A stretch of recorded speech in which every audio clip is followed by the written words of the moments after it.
Hello everyone, FPL Raptor here and welcome back to another video on my YouTube channel. In today's video we have my Game Week 20 preview where I'll be discussing some of the key players that you should be looking to buy and sell in your FPL teams. And as you can tell by the background, I'm in once again a different location. This time I'm spending some time with my girlfriend and her family for New Year's, and I wish you a very happy New Year's as well. I hope that 2025 is the best year of your life, both personally and also in FPL as well. And if you appreciate the dedication of me recording in so many different locations recently, please do smash that like button and make sure to subscribe as well. And hopefully the quality of the videos isn't any lower than usual. But we have a lot to discuss today in terms of players that we are looking to buy and sell. And I thought what better place to start than with the Cunha ban. So if you haven't yet seen, Cunha has finally been banned, but it's a much shorter ban than we previously thought. It's actually only one Premier League game. So the statement from the FA is Matheus Cunha has been suspended for 2 games and fined £80,000 following the Premier League fixture between Wolverhampton Wanderers and Ipswich Town on Saturday the 14th of December. So he's admitted the charge and sanctions were subsequently imposed. It took their time, right? 3 Premier League games, I believe, that he's been able to play, and honestly had a massive impact in all of them, especially the first 2 against Leicester and Manchester United. And yeah, it feels like it should have been pretty immediate. It probably shouldn't have taken that long, but also 1 Premier League game. So if you haven't seen like sort of the justification, it's 2 games, but 1 of them can be served in the Cup and 1 can be served in the Premier League. So he's only going to miss Game Week 20. If you think about like other players can be sent off, or could be sent off in a game for far less than what he did and get a 3-game ban. I'll even point to Duran. Even if you feel like he did deliberately step on Fabian Schär, I think it was, then it's probably still not as bad as what we saw from Cunha, which was an elbow to the back of the head and grabbing the glasses off someone's face. I was sure this was going to be 3 to 5 games. So what this does mean from an FPL perspective, and I'm not going to get into too much what I believe the ban should have been, it means that if you own Matheus Cunha, he's not necessarily a definite sell now because he'll be back from Game Week 21. And as we'll discuss throughout this video, when you look at the forward options, assuming you've already got Alexander Isak, who of course is the standout, there aren't that many forwards that I desperately want to own. In fact, if I could play like a 3-7-1, or no, that doesn't work, the maths, does it? A 3-6-1 or something like that with Isak and play more midfielders and less forwards, then I would absolutely do so at the moment. So, should you be keeping Matheus Cunha? In favour of keeping him, the man has been monstrous this season. I think he might be tied on points with Isak, or roughly the same as Isak as the top scoring forward in FPL. He's on penalties, he's on set pieces, he plays for 90 minutes, and despite the difficulty of the opposition earlier in the season, the man was still returning. When Wolves score a goal, Matheus Cunha is very likely involved in that. He's got so many routes to points, as I said, with set pieces and with penalties, open play goal threat and creativity, and he's a brilliant striker of the ball as well. He can score goals from outside the box. He is drastically overperforming his XG, but for good reason, because he's a great finisher. So, do I expect the current state of overperformance to continue? No, but do I still expect him to overperform this season? Almost definitely, because as I said, he's shown us now on numerous occasions, outside the box, cutting in on that right foot, he is a brilliant finisher. So there are lots of reasons to want to keep him. And also, like I said, the forward options at the moment just aren't that exciting. So, I have absolutely no issue, assuming you can deal with his benching this week, of course, or not benching, but suspension, and assuming you don't need him in the squad, then yeah, maybe it is worth like playing a 4 at the back or maybe transferring out someone like Morgan Rogers instead, who's suspended, because they're both going to miss 1 game and then you have them back. Would you rather have Rogers or Cunha? Maybe you'd rather Cunha. So yeah, maybe you just make some transfers or just build a slightly suboptimal team to allow you to keep Matheus Cunha. I really, really don't mind it. I wouldn't necessarily rush him out. In favour of selling him though, the first thing is, of course, the fixtures. So he's missing that Nottingham Forest game, which, by the way, wasn't a great fixture anyway. But then he goes into Newcastle, Chelsea, Arsenal, Aston Villa, Liverpool. They're not easy games. We're going to discuss Lewis Hall today, but Newcastle are off the back of, I think, 4 clean sheets in a row now. And they're up to 5th for expected goals conceded this season in the Premier League. They have been, by all accounts, across the season, very good defensively, and they're trending in the right direction. Chelsea, across the season, are still a top 6 side if we're looking at defensive data.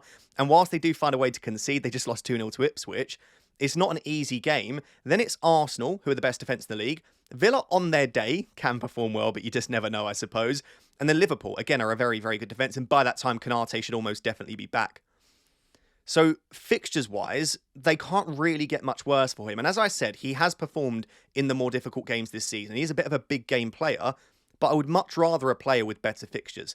The other thing that puts me off Mateus Cunha slightly is since Vitor Pereira has come in, this is an eye test thing, and I'm trying to include more eye test stuff into these videos. Mateus Cunha is definitely playing a deeper role. Yes, he'll still get in the box. Yes, he'll still have penalties. Yes, he'll still take shots. But he's almost playing like more like a, I would say like a hybrid between a 10 and an 8 at points when he drifts inside. It's because he wants to get on the ball so much and create. And yes, he might get more assists as a result, but he really isn't getting into the box as much as you would ideally want. Now, am I sitting here and saying that Mateus Cunha isn't one of the best forwards in FPL? Of course not. He has proved that he is.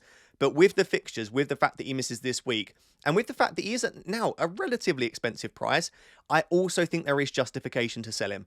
I almost feel at this point like, thank you for the points, Mateus. I will own you again when the fixtures are good, but for now I'm going to jump off.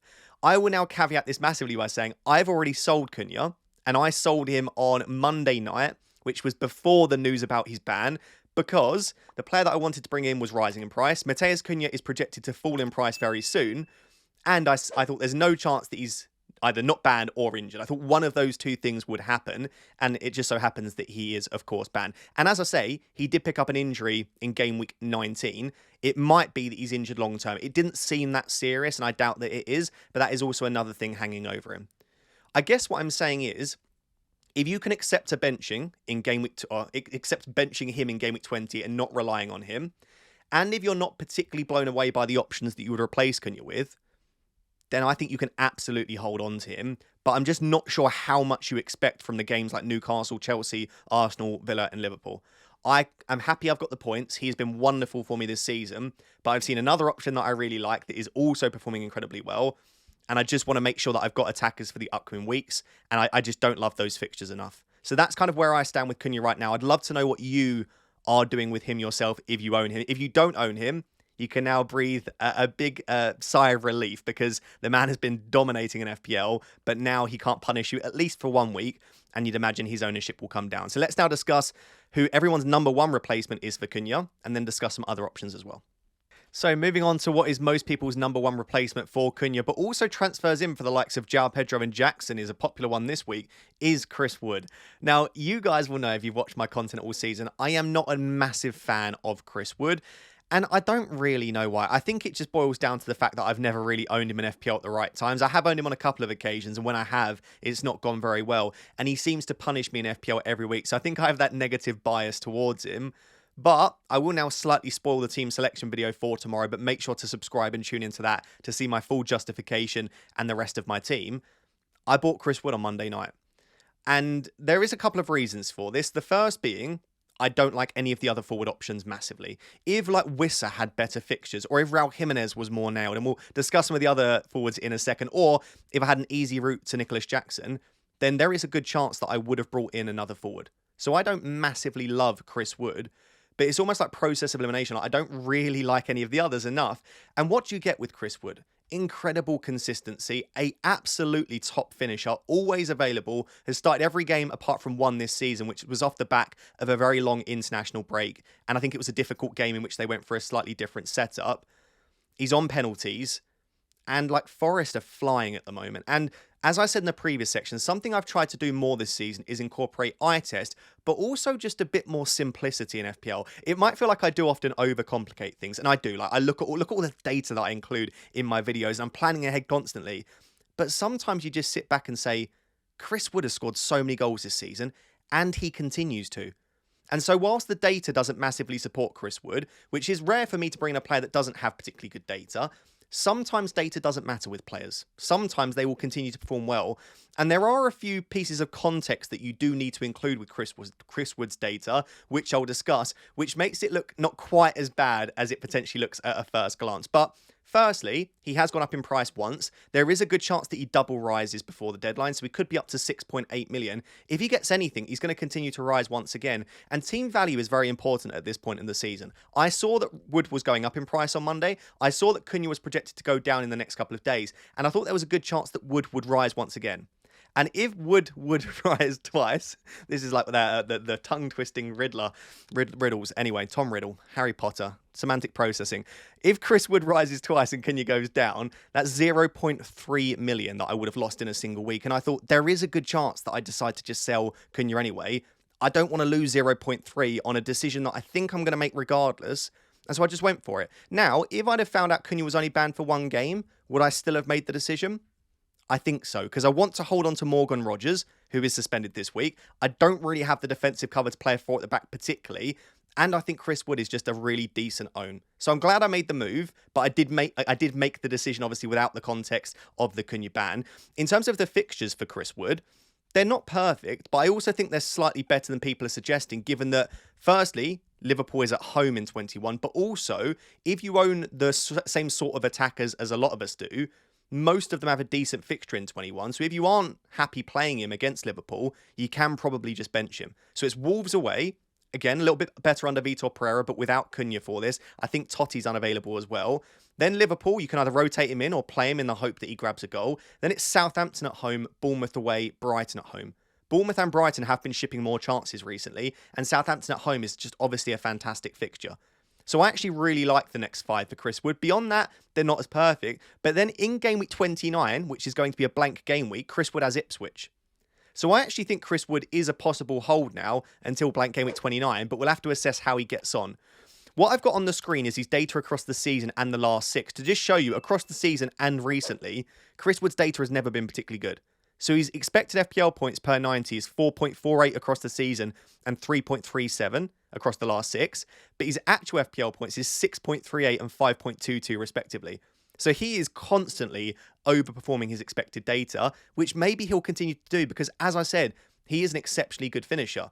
Also, his non-penalty expected goals is very low, 0.3 and 0.25 across the season and across the last 6. He's got no creativity, 0.02 expected assist per 90. He does pick up the odd assist, though, because he'll take shots that get rebounded, and also he'll pop it off to players like Gibbs White, Alanga, Hudson-Odoi, who have the ability to score absolute worldies. With the data, something which is interesting is the XG per shot, which is when you start to get really nerdy with XG data. But I guess the best way to explain this, let's say that someone has 1 XG in a game, right? That is the XG. They have 1 XG, which means they're expected to score 1 goal. That 1 XG could be 2 0.5 XG shots, or it could be 10 0.1 XG shots. It's the same total XG, and arguably, it doesn't matter how it comes. It could be 10 0.1s or 2 0.5s. But I would ideally prefer it to be 2 0.5 XG chances. I would rather 2 big chances than 10 small ones. That's just my personal preference. And with Chris Wood, he's always got very high XG per shot. What that means is Chris Wood doesn't take lots of shots. He's not regularly shooting from outside the box. He's not trying stupid volleys from 30 yards. He only really shoots when he gets into the position to score goals, which is another bit of context that's nice to add to Chris Wood. The other thing I will note on him, just watch Forest. Forest are set up in a way to create chances for Chris Wood so that he scores goals. And this is something that I didn't give enough credit to at the start of the season, and I just continue to ignore, is that sometimes, and again, this is more of like a footballing thing rather than a data thing, teams can be set up to just feed their number 9. I look at Newcastle right now. Everything is going through Alexander Isak.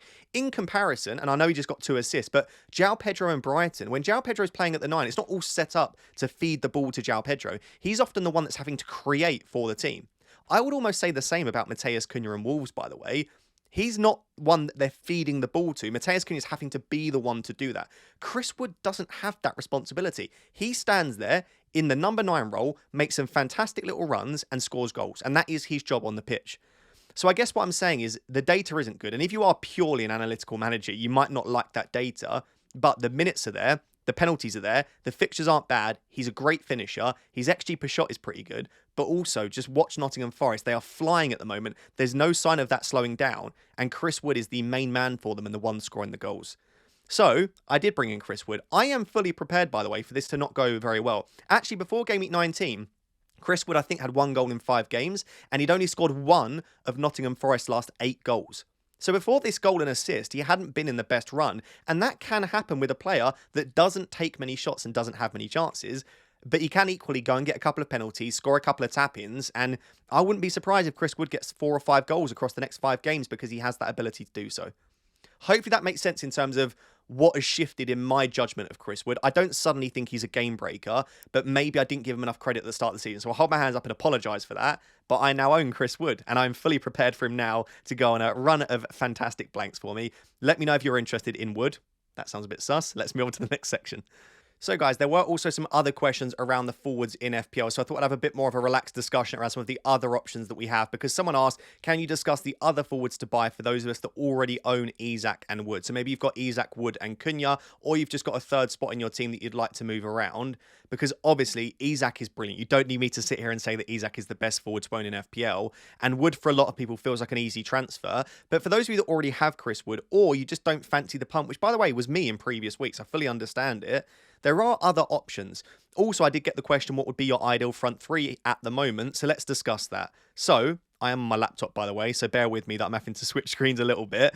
But I just thought I'd have a bit more of a relaxed discussion around the forwards in FPL, and just if any of them kind of stand out to me. So, my front three at the moment, again, a bit of a spoiler for my team selection, but make sure to tune into that tomorrow, because I will discuss what my future plans are as well. My front three at the moment is Mateta, Isak, and Wood. I'll be perfectly honest, I'm very happy with that. If I was on a wild card right now, Isak would be there, and I think Chris would Chris would be too. And therefore, it's only the Mateta spot, and I've just brought in Mateta, who I think is an excellent option. So let's start with him. I know he blanked, and that isn't great. And I sold João Pedro to buy Mateta, so immediately for me, that's a 7-point loss, which feels terrible. But I have to view it before the outcome, because that's the only thing I can really use to assess it. I was happy with the decision-making process because Mateta's minutes have been brilliant. 90, 90, 90, 90. He did get an early sub, but then 80, 81, 90. He's really good for starts. He's on penalties. The underlying data isn't awful, but it's not fantastic.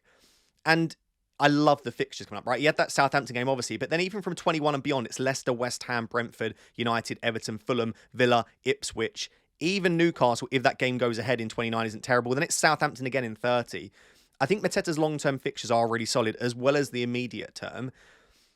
And he just ticks most boxes of what you'd want. And we've seen last season, he can be a brilliant goal scorer. It's not like he's never gone on a run before. He got 29 points in double game week 34. So that is fresh in the mind as well, that this guy, yes, that was with Elise in the team, but he does have the ability to score goals. So I just thought it was a really decent shout, but I know he's not for everyone. And what I would say about Mateta is I do think he's overpriced. I don't think he's worth 7.2 million, but I am in a position where I don't think money is that tight right now. And I just thought with Southampton and Leicester in the next three, it makes a lot of sense. I obviously wouldn't ideally go out and buy him this week. I think Chelsea's a tough game, but from 21 on beyond, if you can wait a week or if you don't mind starting him against Chelsea, I don't mind him as a shout. I honestly still think Nicholas Jackson might be the second best forward to own in FPL. I think he might even be better than Chris Wood. He's obviously not Isak levels. And I know people are really frustrated, but we have been saying for weeks now, there's a chance he gets benched against Fulham or Ipswich. We saw that against Southampton. But outside of that, the man has started every single Premier League game, bar the midweek games. And I know that's frustrating because the two that he's missed is Ipswich and Southampton. But he's been so good outside of that. The underlying data is a joke. Like we spoke about Chris Woods. In comparison, Jackson's got 0.61 non-penalty expected goal involvement per 90. His goal threat is extremely high, and he's performing at a very high level this season. And Chelsea are just a brilliant team under Maresca. I just don't know what more you'd want from Jackson. Other than penalties, and other than him finishing all of his chances, I wouldn't worry about rotation. Nkunku is such a massive step down. And you have to realise, they lost 2-0 with Nkunku in the team, right? They didn't look particularly good. They definitely missed Jackson. Jackson came on and had a chance as well. I just think he's still a really good option. I've seen people this week selling Jackson for Wood. I wouldn't do it. In a million years, I wouldn't do it. I'd prefer to have Jackson probably, although the price does matter. Like, obviously, if you need to sell Jackson to go out there and get a Trent, then I understand it. But if price wasn't a thing, which I know it is, I really like Jackson. And I think the fixtures are actually pretty decent still over the medium term up until about game week 28. So yeah, no issues with me keeping Jackson. No issues transferring him in as well. And obviously, we now no longer have to worry about the 5th yellow card. He has now escaped the suspension tightrope. It now extends to 10 yellow cards, so there is no worry about him missing out. I know Ollie Watkins will be very popular. I just worry about the minutes. Like, clearly, before the Duran red card, Duran was first choice. And Watkins might do enough over the next few games to avoid Duran taking his place. But does he start every game? I don't know. And for 8.8 million, the thing is, it's a great entry point, right? Leicester at home. But he's got no Morgan Rogers, who I think is important to Villa. And then it's Everton and Arsenal in back-to-back. We know that Everton are a good defence. Arsenal are the best defence in the league. So yeah, I'm not sure that I would be going for an Ollie Watkins if I was making the move at the moment. Outside of that, Wissa's got a great entry point in game week 20, right? I'm recording this before the Arsenal-Brentford game, of course, but it's Southampton away. I really like that as a shout. I just think it's a great entry point for him. But then he goes into Man City and Liverpool. So for that reason, I just think that I would potentially avoid him. But then from 25 and beyond, like if you can rotate Wissa in and out, I suppose. Like if you've got a front 8 and you feel like you can rotate him in and out, then maybe I'd be slightly more tempted. But yeah, I think the entry point is great, but the fixtures beyond aren't. And that's probably what put me off overall. Because Wissa's data, it's a joke. 0.53 non-penalty expected goals per 90. It's about the same as Nicholas Jackson and Alexander Isak. That's how good it is in terms of chance quality that he gets in the team. Outside of that, I mean, Havertz, if you want to go for an Arsenal attacker, I may well go Havertz over Jesus just for the security of minutes. I've, again, not seen the Brentford game, so that might affect my decision or my opinion on it slightly. But I think he could continue to do well. Fixtures are a bit of a mixed bag, but I actually don't mind them for the attackers. And then they go into a nice little fixture run after that. But would I spend 7.9 million on Havertz when you've got Chris Wood at 6.7 now? Probably not. I think Raul Jimenez, if he was going to start every game, I absolutely love him as an option. But does he start every game? No. And when Munoz has been playing very well. Even when he starts, like look at his recent starts, 77, 78, 67, 73, 67. And he's had 2 benches in the last 6 as well. So I just don't think I could go there with Raul Jimenez for the minutes, despite it being a great entry point for him against Ipswich. On Solanke, fixtures are okay. Returns have been okay, actually. He's had 11 returns in 16 starts, but he's terrible for bonus. He's only had 3 bonus points from 11 attacking returns this season. Solanke's just not it for me from an FPL perspective personally, although Son did miss his recent penalty, so there's a chance Solanke takes one of those. I still think João Pedro's fine, by the way. I know I sold him, but I still think he's an absolutely fine option to go for. He's just not that inspiring, is he? Like outside of that, so he obviously got the 9-pointer, but before that it was 252, 229. I can understand why you wouldn't want to necessarily go there. But if I own João Pedro, I know he's got Arsenal this week, but beyond that, it's then Ipswich and United. Those are 2 great fixtures against 2 of the worst teams in the league. And as much as Ipswich have improved recently, you'd still fancy Brighton to have chances. I don't know. I just think if you look at João Pedro's data as well, 0.14, 0.34, 0.28, 0.28, 0.16, and then 0.2 in consecutive games again. He's not really getting many chances to score goals, which would be my only concern with him. I think that's mainly it in terms of attackers that people might be looking to bring into their teams. So hopefully that all made sense. If I just go back to this graphic now then, my ideal front 3 in FPL, if money was no object, I mean, Haaland would probably be in there, but let's go out. I mean, I didn't even discuss Haaland. I just assume that you don't have a massive amount of money, but it probably would be Isak, Jackson, and Chris Wood. However, if you can't afford Jackson or don't want to go there, I would give it a shout out to Mateta as my next. But I'm biased. I brought him in for the reason that I like him, but I would have Mateta right up there, given the fixtures, given the penalties. Beyond that, I really don't love it. There is some justification to go super cheap with the third forward and go really strong in the midfield and play a 3-5-2/4-4-2. But then I just think in the future, when the forwards become a little bit more appealing again, which will happen at some point, you'll probably regret not having the price point available in the forward line. Let me know if I've missed anyone there, which I probably have. But yeah, definitely Isak and Wood would be up there as 2 of my favourites. So 2 other players that are high in demand at the moment, and rightly so, are Lewis Hall and Anthony Gordon. Obviously alongside Alexander Isak, but you don't need me to sit here and discuss how good Alexander Isak is, and his price continues to go up. But 2 other players I would definitely be looking at are Lewis Hall and Anthony Gordon. And you can understand why. They are now off the back of 4 clean sheets in a row, and also 4 games that not only have they dominated, but scored lots of goals as well. They couldn't have got much better, those 4 performances. They have just looked so incredibly good. And when Newcastle start to tick, we've seen this in previous seasons, they really start to tick and they can score tons of goals and be very, very difficult for teams to score against. So I fully understand it. And I myself was at Old Trafford for the Manchester United versus Newcastle game. As a Manchester United fan, I kind of wish I hadn't been. But it was very interesting to see the players live. And the 2 of the Lewis Hall and Anthony Gordon, other than maybe Alexander Isak, were probably the 2 best players on the pitch. I might even go as far as saying Lewis Hall was the best player on the pitch.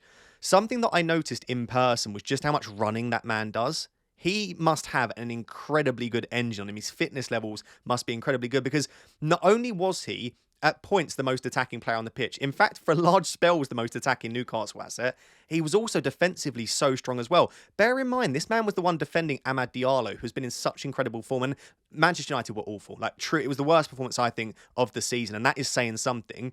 But Lewis Hall just gave us absolutely nothing down that side of the pitch. And Anthony Gordon as well. The link up between the 2 of them, and if you haven't watched Newcastle this season, there have been spells where Gordon has been out on the right.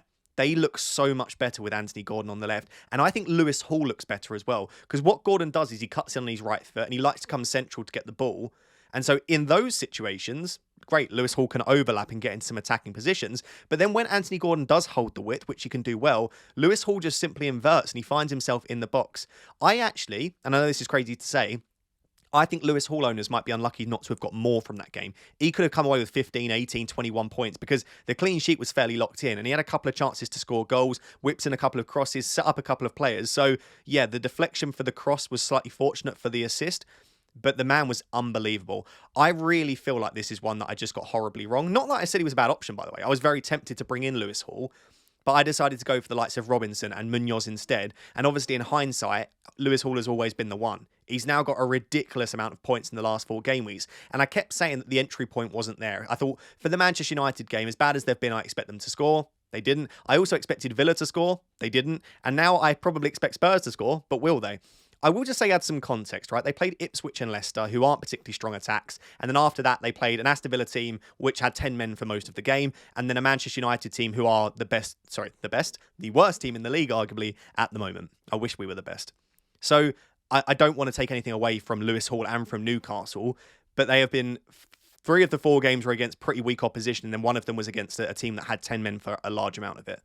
So take into account that context. But now what we are going into is another good fixture run for Newcastle. Right after the Spurs game, which is arguably still a good fixture, they have Wolves, Bournemouth, Southampton, Fulham. I think that the pair of them are arguably up there as the 2 best to buy in their positions. I would say Lewis Hall is probably the best defender to buy. I'm going to discuss Robinson and Munoz in a second.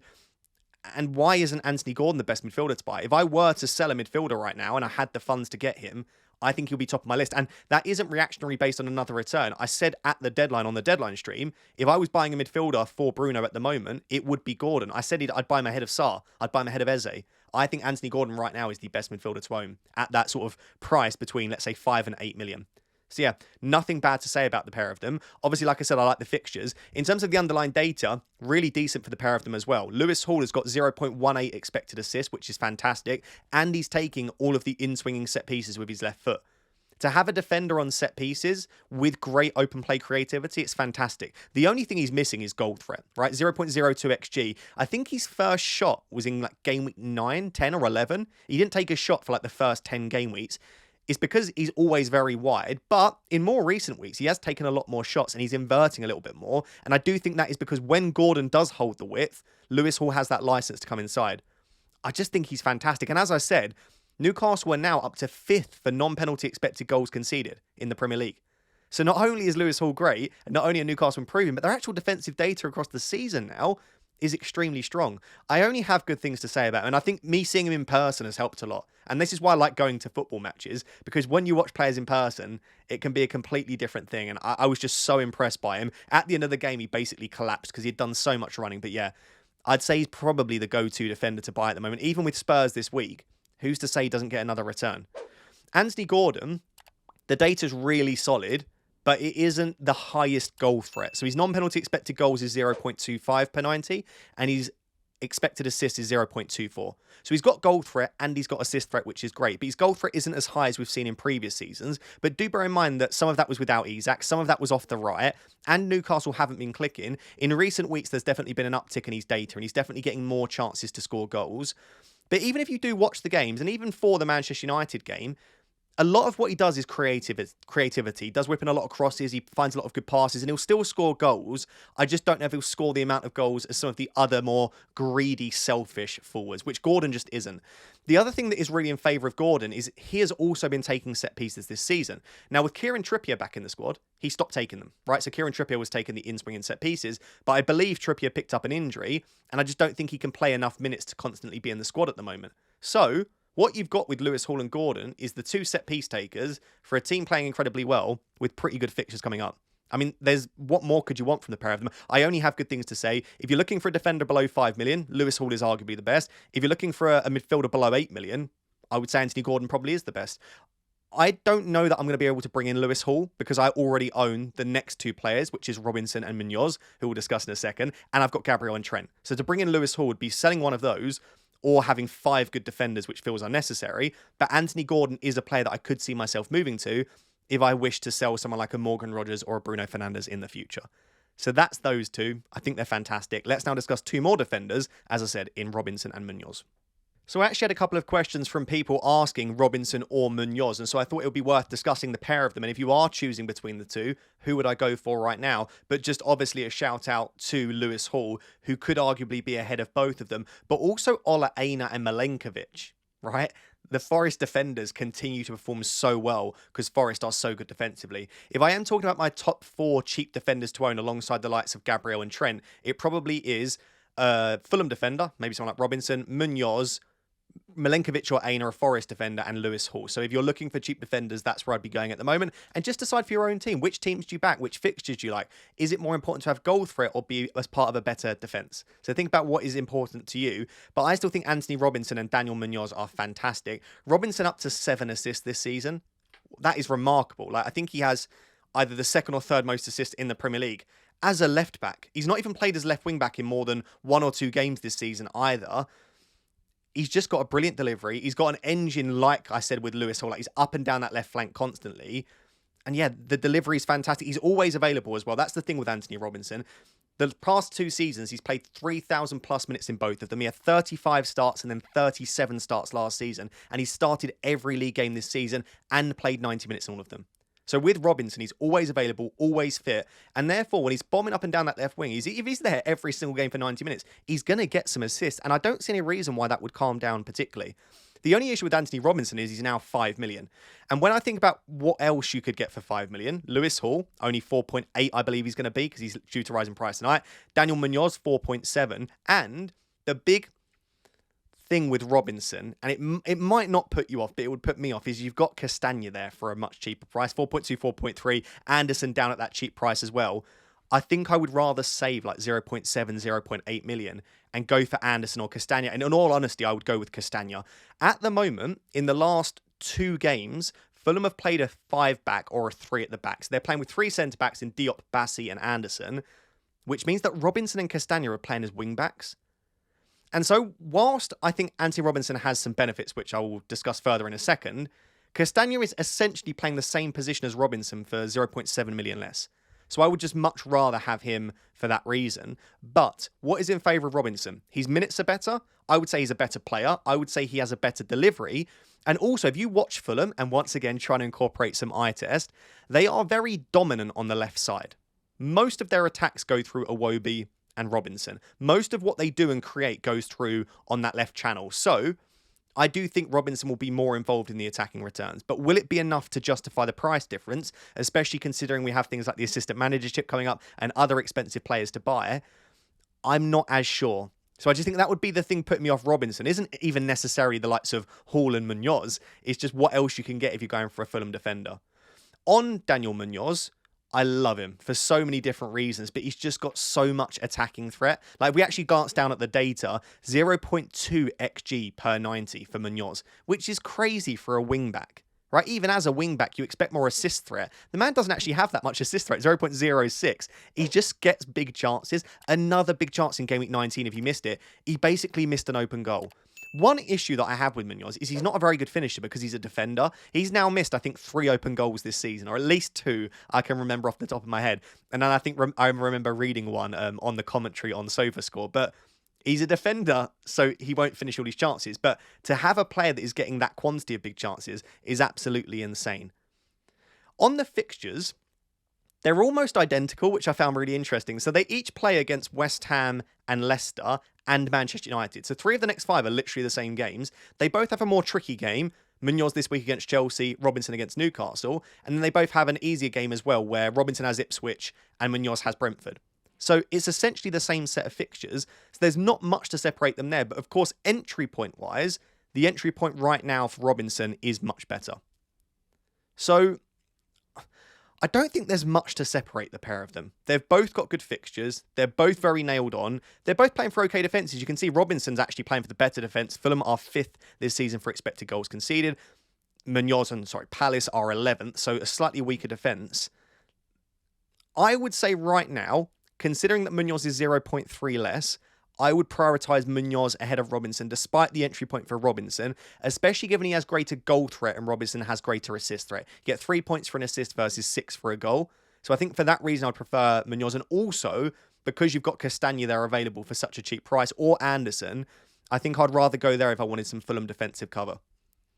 In terms of Hall, Robinson, Munoz, I'd probably have it as Hall. I'd have Hall first. Hall, Munoz, Robinson. I think I missed the boat on Hall. But I think if I was buying a fresh now, I think I would just look at what I've seen in the recent weeks and I'd want a piece of that.